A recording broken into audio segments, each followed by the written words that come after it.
Men fundamentally do not want to be held accountable for the fact that they have made woman the way they have. And this is how.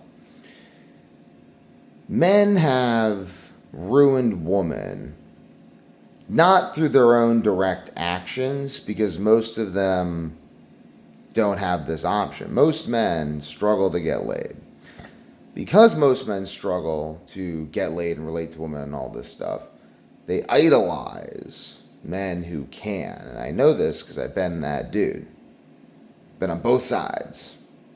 Been the dude who's like, I wish I could get laid whenever I mean, you always can. You can just lower your standards, but like, ew. So I've been the guy who's like, like, I want to like, well, not really, I guess. I don't know. I mean, nah, I've been the dude who's been frustrated because it's like I wasn't able to sleep with the woman that I wanted to sleep with at a certain point in time. There was a point in time where I had to learn how to do that. And when I learned how to do that, oh my God, like men were just like, oh, you could just get her phone number. She gives you her phone. Like, it's like not a big deal, but it's like to other guys, it's such a big deal. And they just give you props for it all the time. So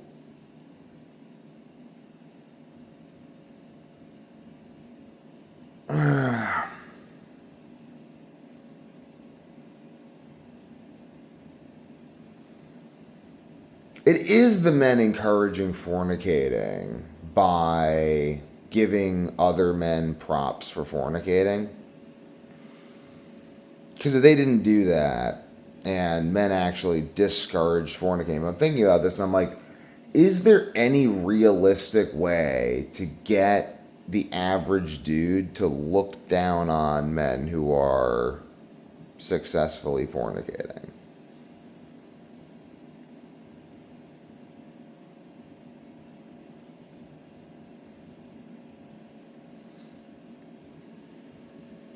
Eumaeus does.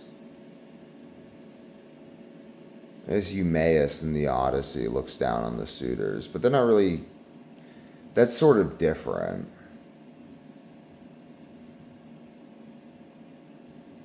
I feel like this should be a long form video. So I can really get to the bottom of this. So this is going to be a long form video. So what's the solution? Because is there a reality where men who aren't getting laid,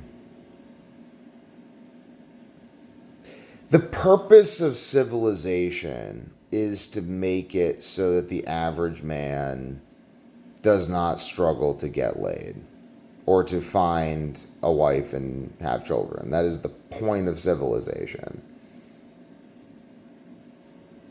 I mean, if you weren't interested in harnessing all the power of the unappreciated men, then why build civilization? I mean, really, like, why build civilization? Civilization is built on the observation that majority of men are not served by hypergamy. If you can't get to that point, it's a bunch of warring dudes in huts or tents.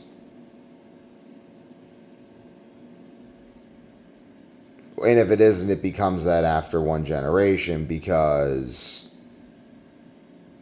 try explaining to your second favorite wife that her firstborn son is not going to be inheriting because your favorite wife's son is way cuter.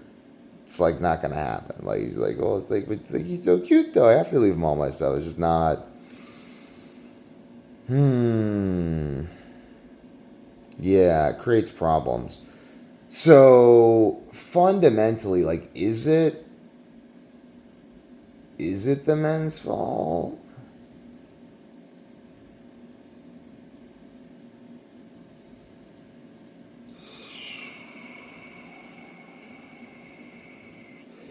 Actually, no. No, I thought about this.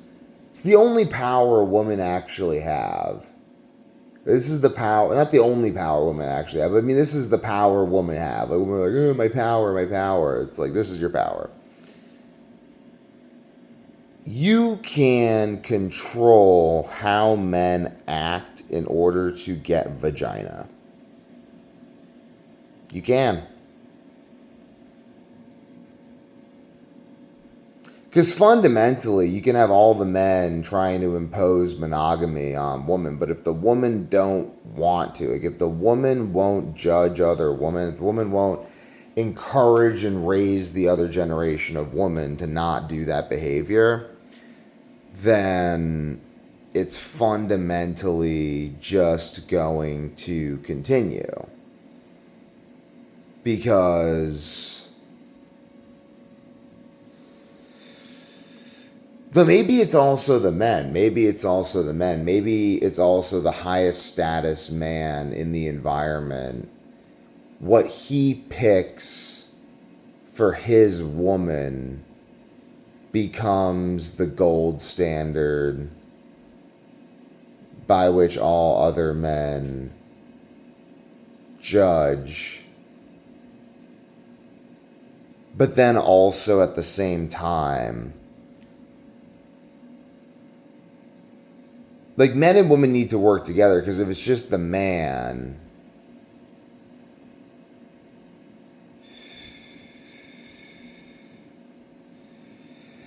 I don't know if a single high status dude on his own is capable of making that decision.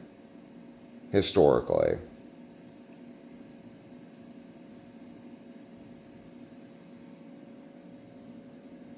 Challenging. Same with the most desirable woman. I guess it all comes down to all of us all the time, and all you people, just fucking random people that you don't love, are just the real problem because you're a bunch of whiny bitches.